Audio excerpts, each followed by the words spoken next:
Hello and welcome back to the Single Malt Review. We've got a bit of a space oddity for you here. Glenfiddich Whisky, which is not 40%. My goodness. Bum, bum, bum, bum. Right, what have we got, Dave? This is Glenfiddich 20, written XX, but as they helpfully point out on the label, pronounced 20. This is batch number 2 of the experimental range. So what we have here is something of a vatting.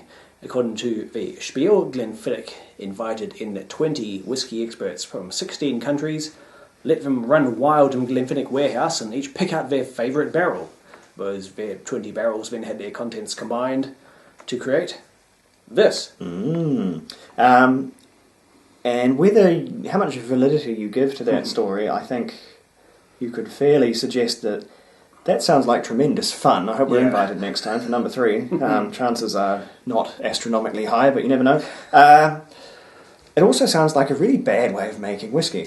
By committee, even. Well, not even by committee, because the art of blending is you get one person to taste a great many whiskies and then decide which ones taste well together. Yeah. You do not get 20 different people to decide which their favourite one is and then throw them together whether they agree or not. Whether they had sort of formed a whiskey circle and discussed what they'd picked and whether or not they actually worked together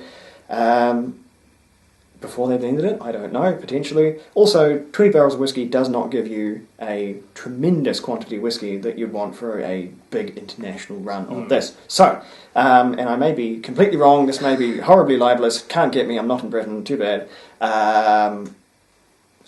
I think they used the 20 barrels picked as inspiration and then did a production run that involved certainly the 20 barrels, but I'll bet they bolstered it a wee bit from the Glenfiddich stores. But I don't know, I'm going to offer benefit of doubt and assume they did use those 20 barrels. The only thing that's been left up to the blender then obviously is the ratios of one to the other. So, no age statement, which is a shame because I think this is probably...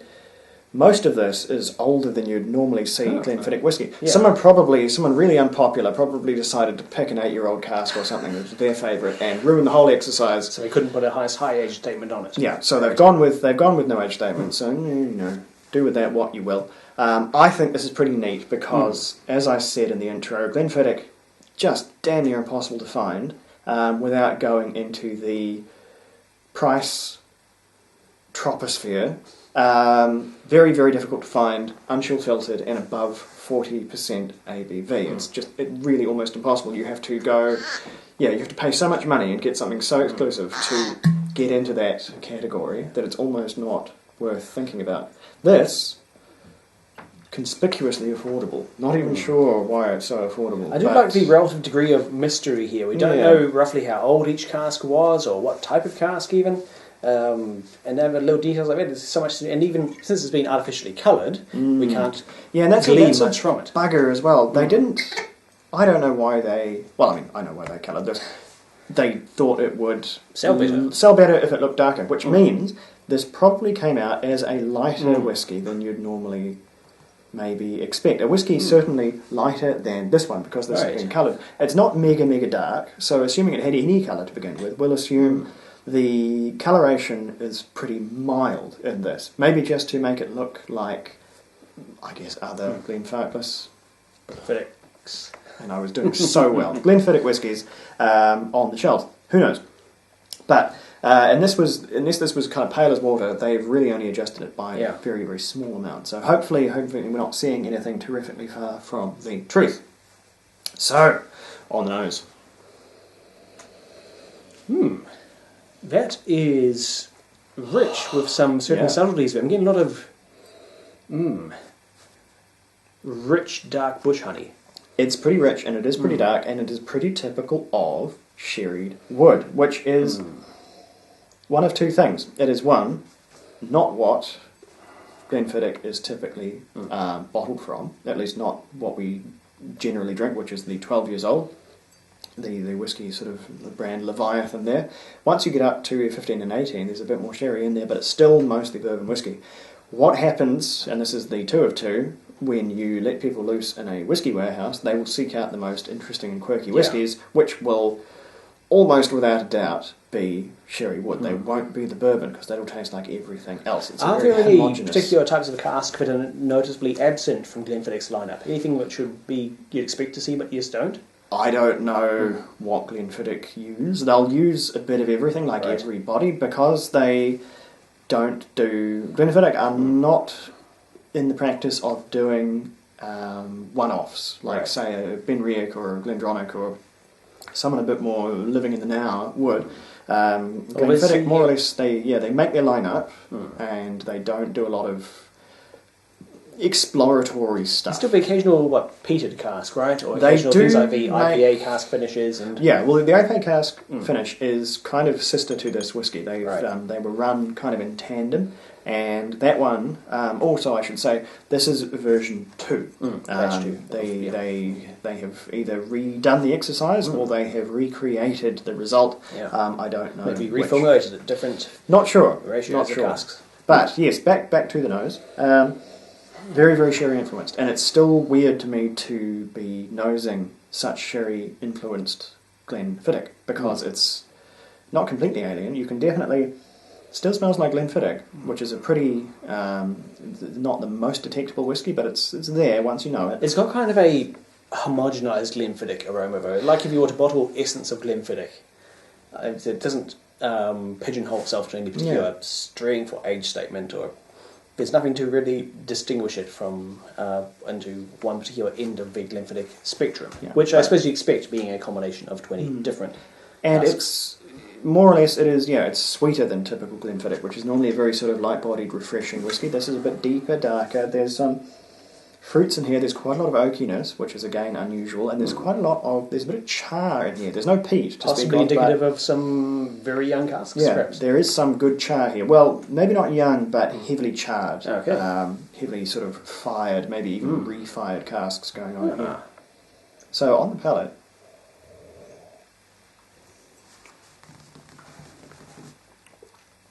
Ooh, I like it. Yeah.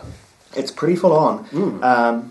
And how much of that to put down to the extra 7% ABV versus a regular Glenfiddich, and how much of that is the wacky and wonderful wood that's in here, I don't know. It is an engaging, forthright warmth from that slightly higher than normal percentage. I like it.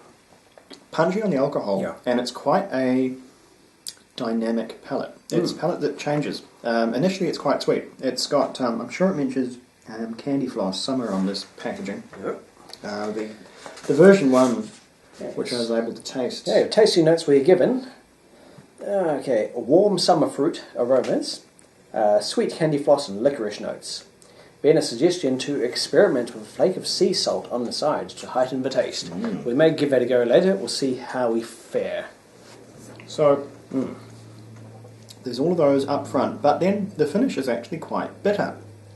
It's a pretty hard-edged, quite a lot of oak tannin, black tea bitterness going on in the finish, which is very alien to Glenfiddich. So that, I think, is coming from the more interesting wood that got used. As to what that would be, the only stipulation I'm going to make is that it was sherry wood, most likely sherry European wood as well, because those darker tannic flavours, especially the tannic flavours, that's what you need. You still need the European wood for. You can't fake it with this sort of new wave sherry treated, rinsed, whatever you want to call it, American oak that they're using now, that they can still call sherry wood, but it's got the sherry, it doesn't have the wood, I guess, because the wood is the same.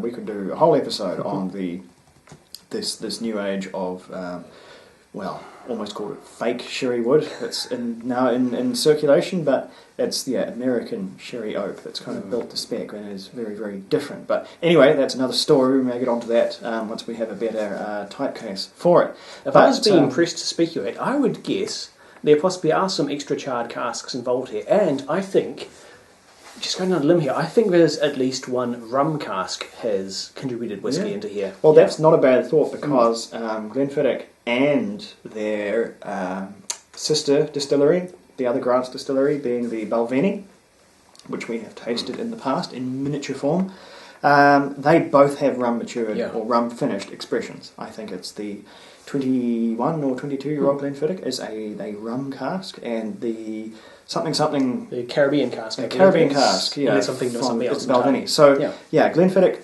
not a distillery that's in any way shy of rum casks, and yeah, I think that's probably quite a good pick because rum casks are some of the last to be almost guaranteed to be European oak, although even that now is slipping away, and they're usually fired pretty hard before they get reused. So, And there are certain peculiar characters to rum cask matured whiskey, which are distinct from rum, obviously, in the same way that a bourbon cask matured Scotch is distinct from bourbon. So we should add water to this, although yeah. I'll warn you, I think this is best drunk at its full strength because I have run this experiment many times myself, and I don't think it really holds Doesn't hold water. up to the water treatment. No, Right. it doesn't hold its water. It's got there's a few holes in this bucket.